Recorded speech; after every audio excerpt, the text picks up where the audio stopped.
Y bueno, le pido a don David que nos grabe. Vamos, le quiero plantear la toma de protesta no don David, a Alex. Le digo que le quiero plantear unos momentos más la toma de protesta de Salomón Jara ahí en Oaxaca, pero me estoy dando cuenta que ya se conectó a este espacio el queridísimo Ricardo Sevilla, quien no nos trae la investigación especial, así que le voy a pedir a Alex que nos grabe para primero dar la bienvenida a Ricardo Sevilla. Sé que tiene una investigación extremadamente fuerte hoy aquí en Sin Censura que nos va a estar compartiendo sobre pues cómo es que ese Instituto de la Transparencia tiene a muchos panistas y por eso nos damos cuenta de situaciones muy adversas. Pero antes de cualquier cosa, a sabiendas de que él ya escuchó esta reflexión, me gustaría muchísimo escuchar lo que él opina sobre precisamente estos conceptos medievales que intenta implantar un personaje como Pedro Ferriz de Con en nuestro ser para pues acusar a un presidente, a un mandatario vamos a sacar raja política. Querido Ricardo, bienvenido a Sin Censura. ¿Cómo te va? Muy bien, querido Toño, público memorioso. Me va perfectamente, no como a Pedro Ferriz de Con, a Pedro Ferriz Híjar y a todos estos personajes que porque ven que, o porque creen que ellos vieron extraterrestres, el abuelo, el papá, pues ahora todos los mexicanos lo ven, ven brujas, quimeras y otros terrores nocturnos, como diría un ensayo extraordinario de Charles Lamb, y que los invitaríamos a que los leyeran, Antonio, pero no lo van a hacer.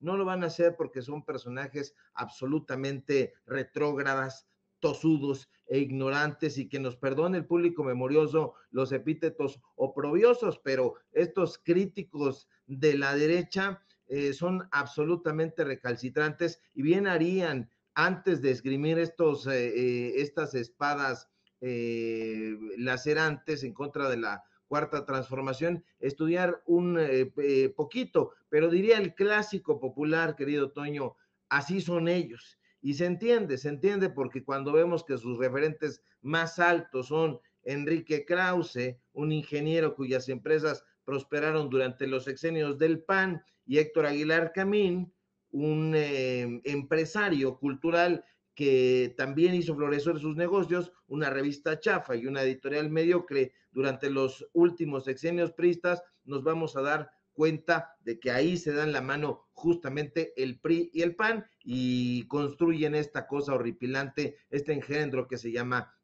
el PRIAN. Y de ahí salen estos personajes, Toño, de ahí salen estos sujetos que invitaron a sus espacios noticiosos, llamémosle así, noticiosos, aunque no lo hayan sido nunca. A estos sujetos los tenían ahí en imagen cuando estaban trabajando precisamente Pedro Ferriz de Con de la mano de Carmen Aristegui y de Javier Solórzano, y pues bueno, de ahí que esta caterva de burdos se ría, se mofe del humanismo que defiende el presidente López Obrador, y por otro lado estén asegurando que Palacio Nacional se ha convertido en una suerte de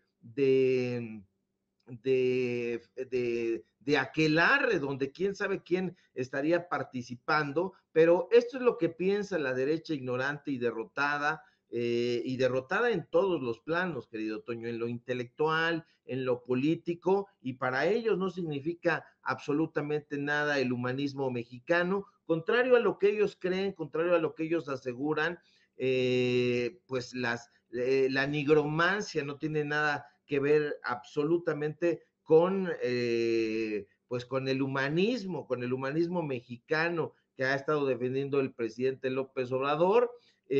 Tú sabes perfectamente, porque eres un lector asaz, que al humanismo, precisamente, y valga la redundancia, le interesan justo los valores humanos, le interesa que las personas se eleven en lo intelectual y en lo espiritual. Infelizmente, para estos analfabetas funcionales como los Ferriz, como Lili Telles, como el cuñado de Felipe Calderón, Juan Ignacio Zavala, que también se burla en su columna de hace un día, 2 días en El Financiero del humanismo mexicano, pues no parece haber leído a Auguste Comte, el padre de la sociología, quien fundó, además del positivismo,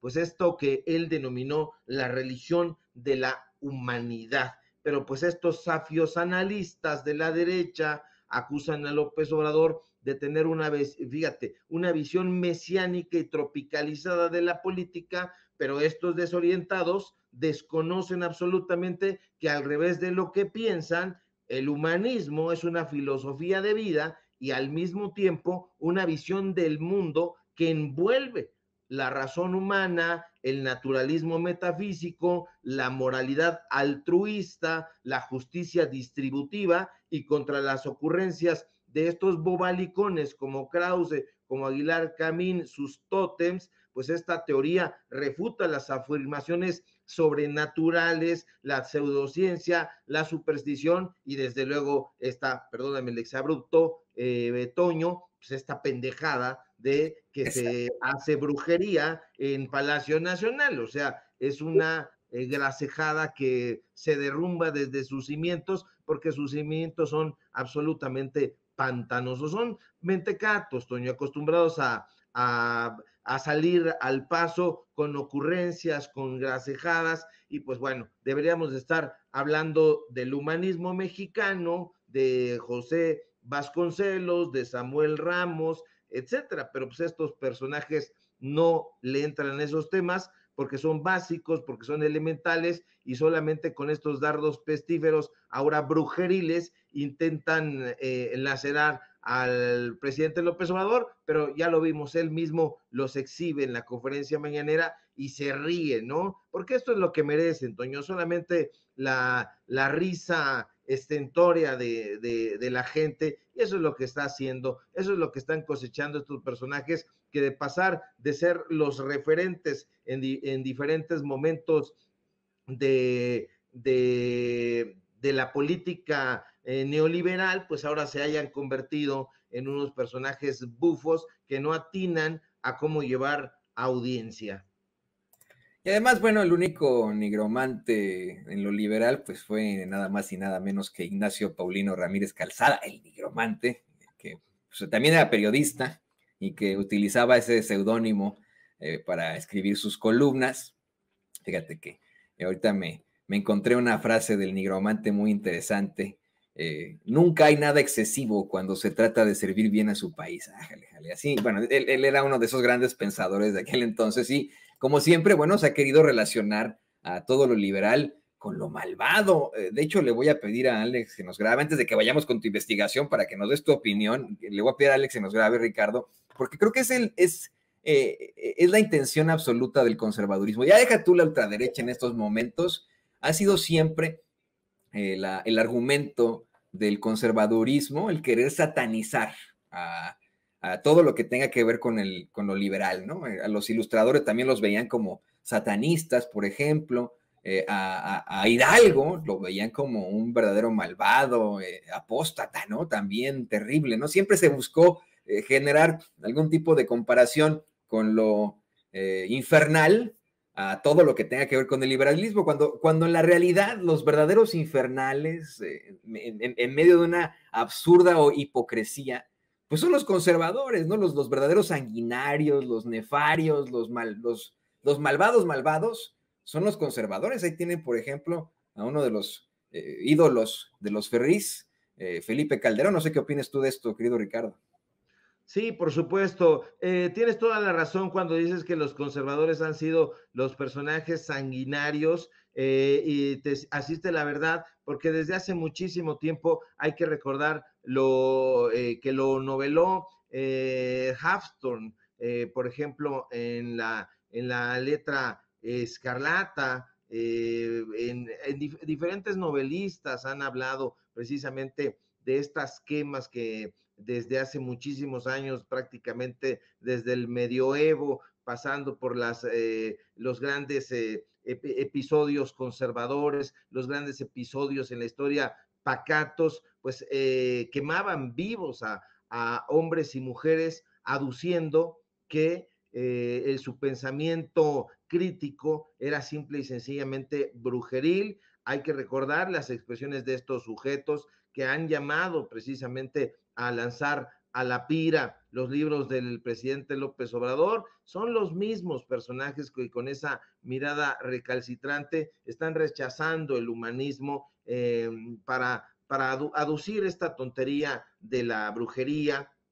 Y pues bueno, lo mismo decían del nigromante, que en efecto de los liberales, pues era quien se apodaba así, un poco como para provocar, porque fue un provocador nato. Y bueno, pues hay que recordar a Alfonso Reyes, que decía que el humanismo era poner al servicio del hombre todo nuestro saber y todas nuestras actividades, de modo que debemos ejercer en el suelo de la libertad esta teoría que esgrimió Alfonso Reyes, quizá el más humanista de los escritores, pero querido Toño, público memorioso, infelizmente el humanismo no es apto para tontos ni para neoliberales.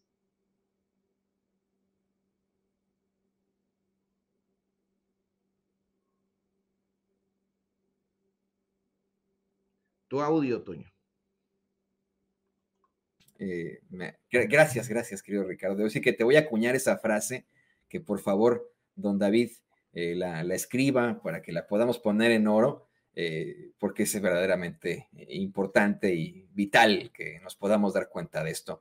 Y bueno, pues ahora sí, vamos a pedirle a Alex, en la otra parte, que nos grabe, querido Ricardo, para ir a tu investigación especial aquí en Sin Censura, una investigación que también a mí me estremeció, ¿eh? Así como me estremecen los comentarios ridículos de los Ferris, me estremece el conocer esta verdad, esta situación muy cuestionable de un instituto muy cuestionable que fue creado precisamente en tiempos de Vicente Fox, pero que nunca cuestionó a personajes como Vicente Fox o como Felipe Calderón. Me parece que hoy tú exhibes a ese INAI y su transparencia controlada por el PRIAN, ¿no es así? Así es, querido Toño, público memorioso, y es una investigación periodística, un reportaje que nos ha llevado tiempo, que incluso la debemos haber presentado el día de ayer, pero justamente por las entrevistas que realizamos, la demora que hubo en reunir ciertos elementos, sobre todo la gente que pues se siente muy nerviosa en el momento de dar su testimonio y recula y después se anima, pues nos hizo presentar esta investigación hasta el día de hoy. Pero fíjese usted, público memorioso, supongamos que usted quiere enterarse cuánto dinero gastó Sandra Cuevas en forrar la alcaldía Cuauhtémoc con su imagen, pero por alguna razón usted es suspicaz y no confía en la unidad de transparencia de esa demarcación porque intuye que esa unidad, al estar subordinada a Sandra Cuevas, se ha impuesto, desde luego, proteger a la alcaldesa perredista. Supongamos que pese a esa suspicacia, usted decide darle el beneficio de la duda y se dispone a revisar cuál es el currículum de la titular de la unidad de transparencia de esa alcaldía, María Laura Martínez Reyes, pues para ver cuál es su trayectoria y saber si es una persona confiable. Pero al hacer la búsqueda en la propia unidad de transparencia, se topa con un aviso en la plataforma que le dice que no encuentra nada sobre dicha funcionaria y entonces vuelve a sospechar usted que algo están ocultando en esa alcaldía. Pero supongamos que usted es una persona tenaz y se empeña en saber cuánto dinero gastó Sandra Cuevas en forrar la alcaldía Cuauhtémoc con su imagen y por tal motivo decide ir más allá de la unidad de transparencia de la alcaldía Cuauhtémoc y consultar la plataforma nacional de transparencia. Y ahí vienen las complicaciones, porque al hacer la búsqueda en esta otra plataforma se topa con que la Dirección General de Tecnologías de la Información de esa dependencia le dice que se encuentra realizando actividades de mantenimiento y actualización y como es de esperarse, la información sobre cuánto gastó Sandra Cuevas en forrar la alcaldía Cuauhtémoc con su imagen no se encuentra. En este momento, así como lo está usted viendo en la pantalla, si entra a la Plataforma Nacional de Transparencia, le va a salir este recadito. Este que está viendo, que dice: la Dirección General de Tecnologías de la Información se encuentra realizando actividades de mantenimiento y actualización de la Plataforma Nacional de Transparencia. Agradecemos su comprensión, y ahí firman estos personajes: el director general de tecnologías y la directora de sistemas. Así se la sacan. En fin, supongamos que llegado a ese punto, usted se pregunta: ¿por qué caramba es tan difícil que una persona, ya no digamos un periodista, sino cualquier persona, pueda acceder a la información pública? Quizá usted ha leído y sabe que el acceso a la información pública es el derecho de toda persona a solicitar gratuitamente la información generada, administrada o en posesión de las autoridades públicas, quienes tienen la obligación de entregarla sin que la persona necesite acreditar interés alguno ni justificar su uso. Pero resulta que en los hechos la información simple y llanamente casi nunca está disponible. Y usted, justo por las brumas que rodean el acceso a la información, se plantea otra serie de preguntas. ¿Será que la información no está disponible o alguien está interesado en no darla a conocer? Y de ser el caso, se pregunta: ¿por qué intentarían esconder la información? ¿Será que el acceso a la información pública está en manos de grupos o personas que tienen otros intereses distintos a la transparencia y a la rendición de cuentas? Y entonces es cuando usted decide averiguar qué es exactamente el Instituto Nacional de Transparencia, Acceso a la Información y Protección de Datos Personales. Y sin ir más lejos, busca en su página de internet y se entera de que, al menos en teoría, esa dependencia dice ser el organismo constitucional autónomo garante del cumplimiento de los derechos fundamentales, el de acceso a la información pública y el de protección de datos personales, así como lo está usted viendo ahora mismo en su pantalla. Así se la sacan en lo general, pero la definición, lejos de darnos claridad, nos ofrece más dudas. Y usted, que es suspicaz, se pregunta: ¿por qué, si el INAI dice ser el garante de cualquier persona, de que cualquier persona pueda acceder a la información pública y enterarse, por ejemplo, cuánto dinero gastó Sandra Cuevas en forrar la alcaldía Cuauhtémoc con su imagen? Sencillamente no hay forma de llegar a esa información. ¿Por qué? Por una suerte de enigma, el sistema siempre se cae. ¿Por qué? Por alguna suerte de mala fortuna, o digamos como Pedro Ferriz, por algún asunto brujeril, siempre que intentamos acceder a cierto tipo de información, por ejemplo, ¿quién conforma el cuerpo directivo del INAI? El servidor siempre nos marca error. Eso puede parecer algo que simple y sencillamente pues pudiera parecer algo misterioso. Pero la respuesta a varias de estas interrogantes, Toño, público memorioso, nos la ofreció precisamente un grupo de trabajadores que están actualmente en el INAI. No vamos a decir dónde ni en qué área, porque ese fue el requisito de que accedieran a conversar con nosotros en esta serie de entrevistas exclusiva para Sin Censura.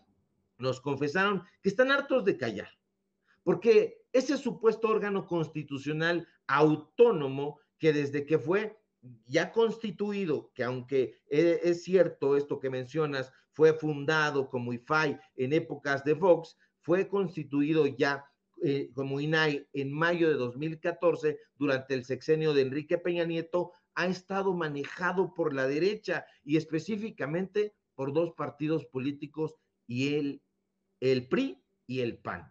Pero fíjese, aquí, como no nos gustan las inferencias sino los datos duros, de acuerdo con esta versión, Jimena Puente de la Mora, quien fuera la primera presidenta del Instituto Nacional de Transparencia, durante el periodo 2014-2017, además de ser columnista de dos periódicos conservadores, El Universal y El Financiero, siempre ha servido a los intereses del PRI.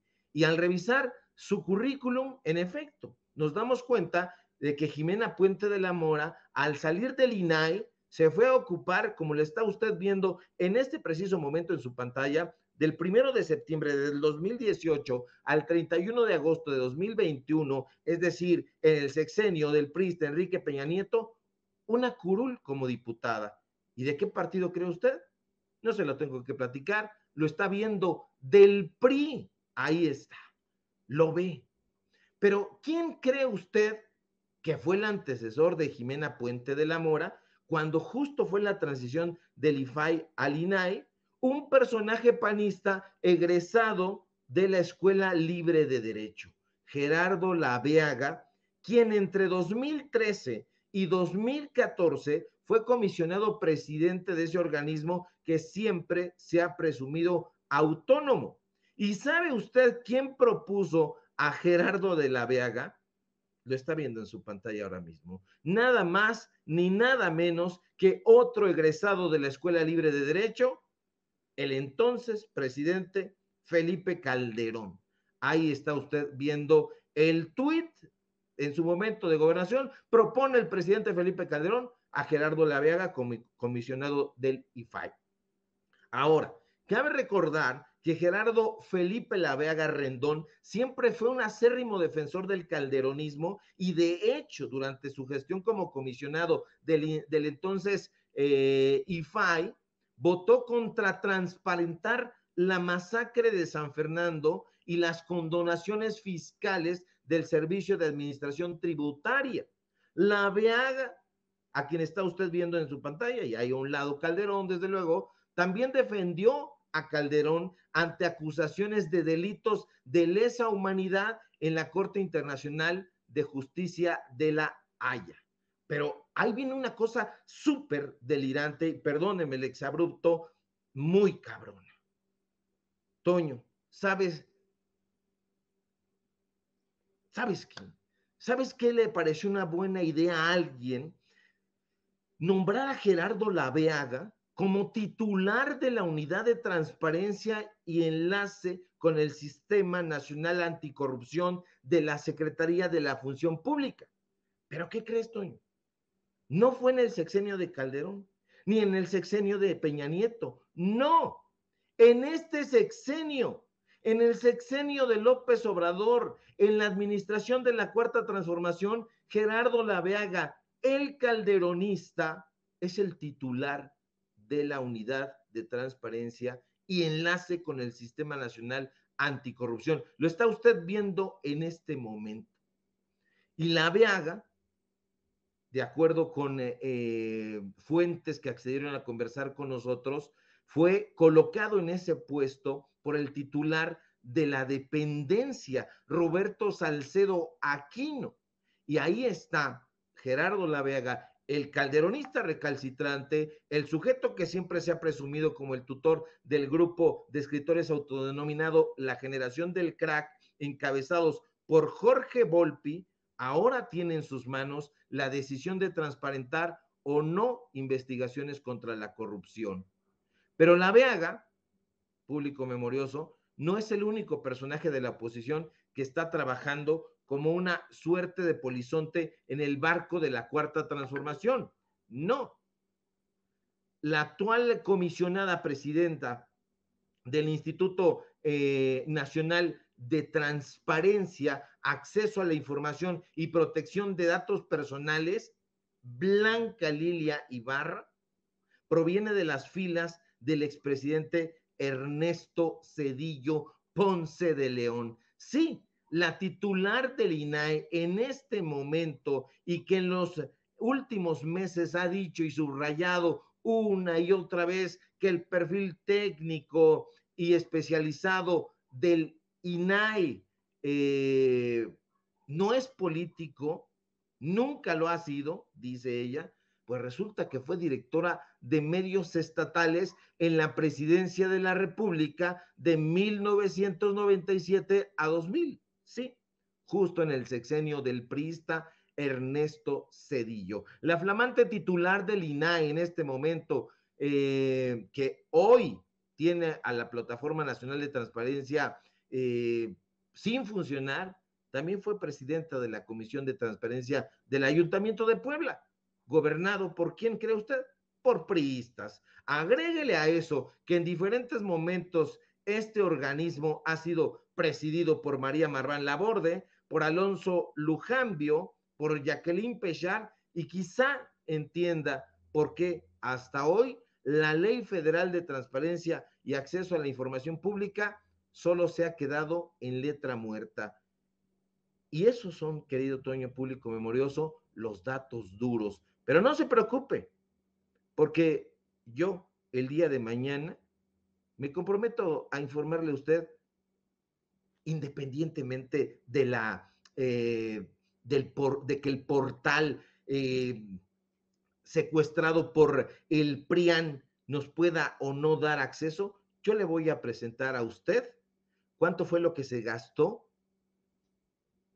Sandra Cuevas en inundar la alcaldía Cuauhtémoc con dinero, por supuesto, público.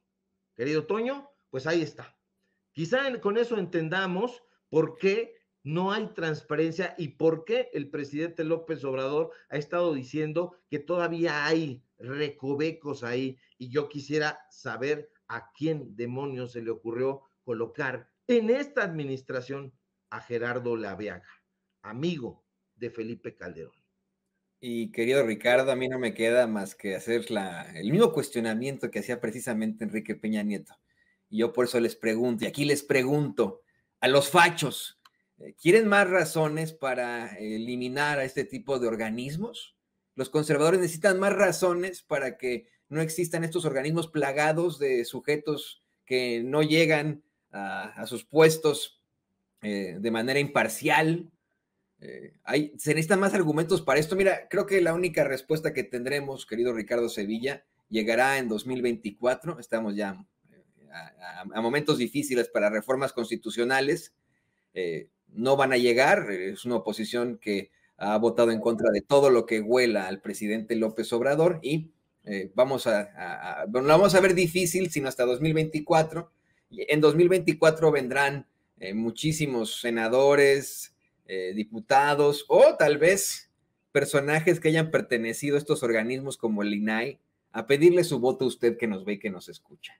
Pero en ese momento usted puede sacar esta investigación especial en Sin Censura de Ricardo Sevilla y decirles, me estás pidiendo mi voto de determinado partido, tú no fuiste imparcial y yo no voy a votar por ti ahora en 2024. Querido Ricardo Sevilla, como siempre ha sido un placer platicar contigo, reflexionar estos temas, y por supuesto quedamos muy pendientes de la información que tú vas a presentar sobre Sandra Cuevas, a ver si no te regaña como regañó a unos niños patinadores en el kiosco Borisco de la Santa María la Ribera, a donde por cierto yo iba mucho. Es un lugar hermoso y a mí no me molesta que patinen los niños ahí, pues pero bueno, querido Ricardo, ¿por qué no nos compartes tus redes sociales para que la gente se ponga en contacto contigo, para que te vea y te escuche?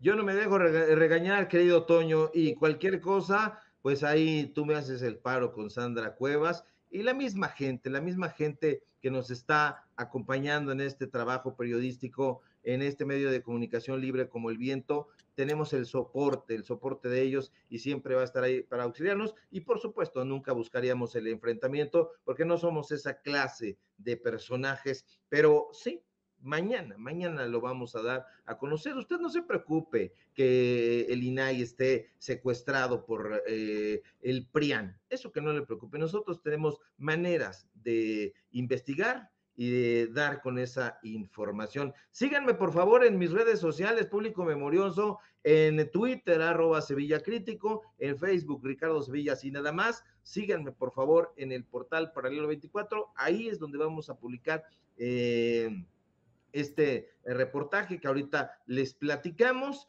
Síganme por favor en los datos duros, Ricardo Sevilla, los datos duros. Hoy tenemos informativo en punto de las 8:30, y síganme en la columna del diario Basta, ya la compartí en mis redes sociales. Hoy reflexionamos precisamente sobre el humanismo y, por supuesto, síganme en este medio de comunicación libre como el viento, en Sin Censura, donde estoy participando al filo de las 11 de la mañana. Te mando un fuerte abrazo, querido Toño. Siempre es un placer compartir contigo y pues ya nos estaremos poniendo de acuerdo otra vez para que vayas y platiques con nosotros a los datos duros.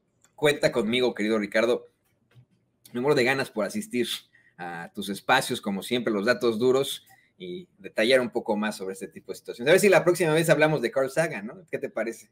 Me parece fantástico, me vas a poner a leerlo a profundidad, porque yo solamente he leído muy poco a Carl Sagan, Los demonios del Edén y algún otro que ya no me acuerdo, pero pues voy a meterme para poder estar charlando dignamente contigo, que eres un conocedor de Sagan. No, bueno, no soy conocedor, o sea, no, muy por encimita, como esa revista medio chafona llamada Muy Interesante. Pero bueno, ahí te dejo, amigo. Muchas gracias, como siempre, por unirte aquí a esta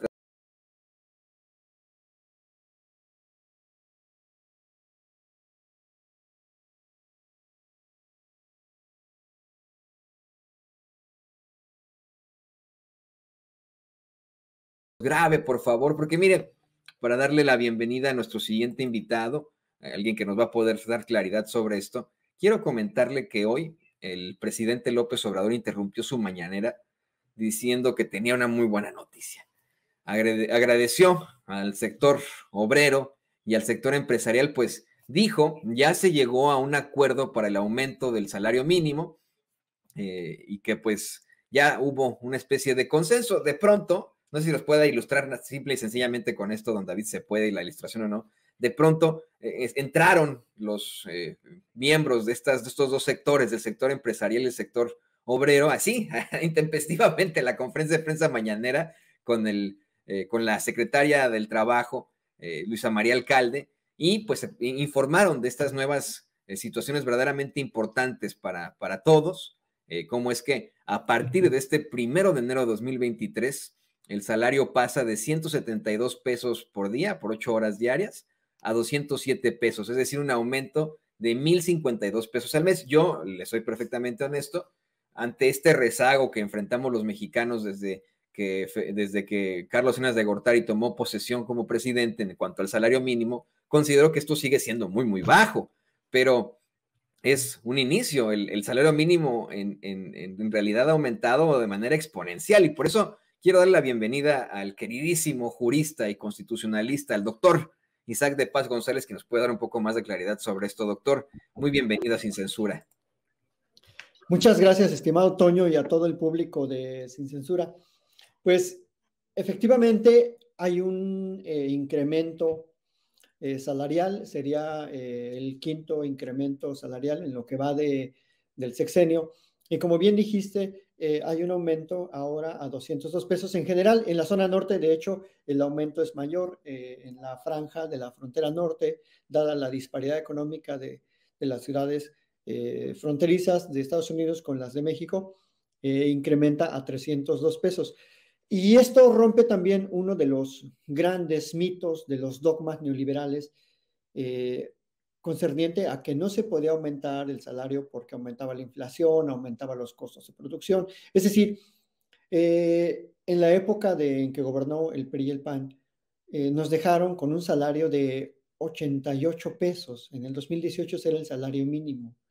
Entonces, estos incrementos reflejan mucho de la calidad y la confianza y la capacidad de diálogo que ha tenido el presidente López Obrador con el sector empresarial, porque la CONASAMI, la Comisión Nacional de Salarios Mínimos, está integrada por representantes de los tres sectores, gubernamental, laboral, propiamente la fuerza de trabajo y los patrones.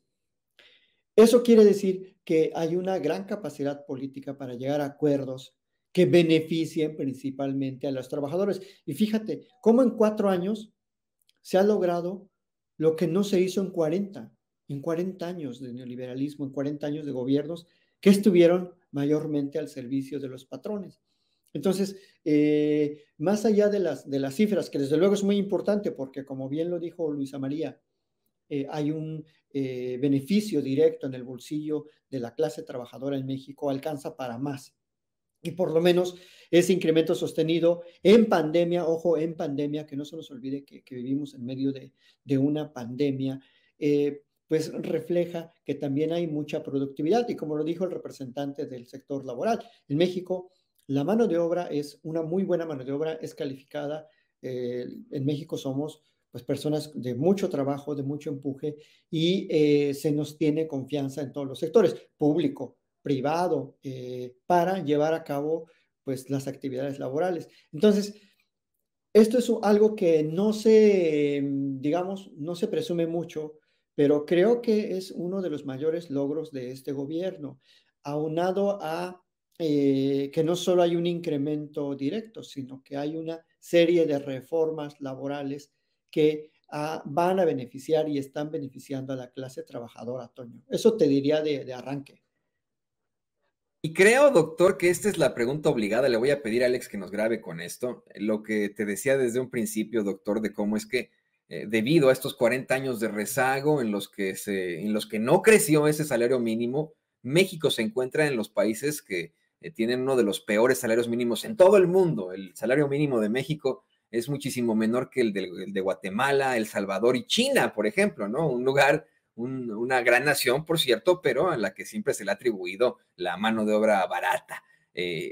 La verdad es que en estos momentos sí, en efecto, ha habido un incremento exponencial en el salario mínimo, pero 207 pesos, considero, sigue siendo muy, muy poco. ¿Cómo vamos, y ha estado avanzando ese incremento?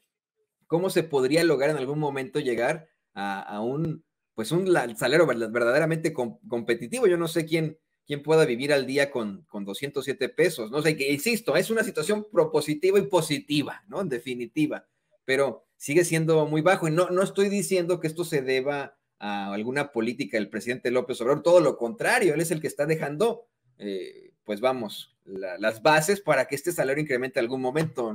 ¿Qué nos puedes decir de esto, doctor? Sí, Toño, mira, desde luego es criticable que todavía tengamos esos salarios mínimos para pues, actividades en general. Y también otra gran crítica que podemos hacer es que los salarios profesionales también son de los más bajos. O sea, un profesionista en México sigue teniendo un salario muy inferior al de nuestros pares internacionales. Por poner un solo ejemplo, en el sector universitario, la competitividad que se nos demanda es internacional, pero los salarios siguen siendo nacionales. O sea, un profesor en Europa que hace lo mismo que yo hago, gana 5,000 euros al mes.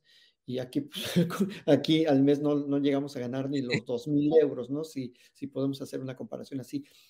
¿Qué podemos hacer para lograr que estas disparidades vayan reduciéndose?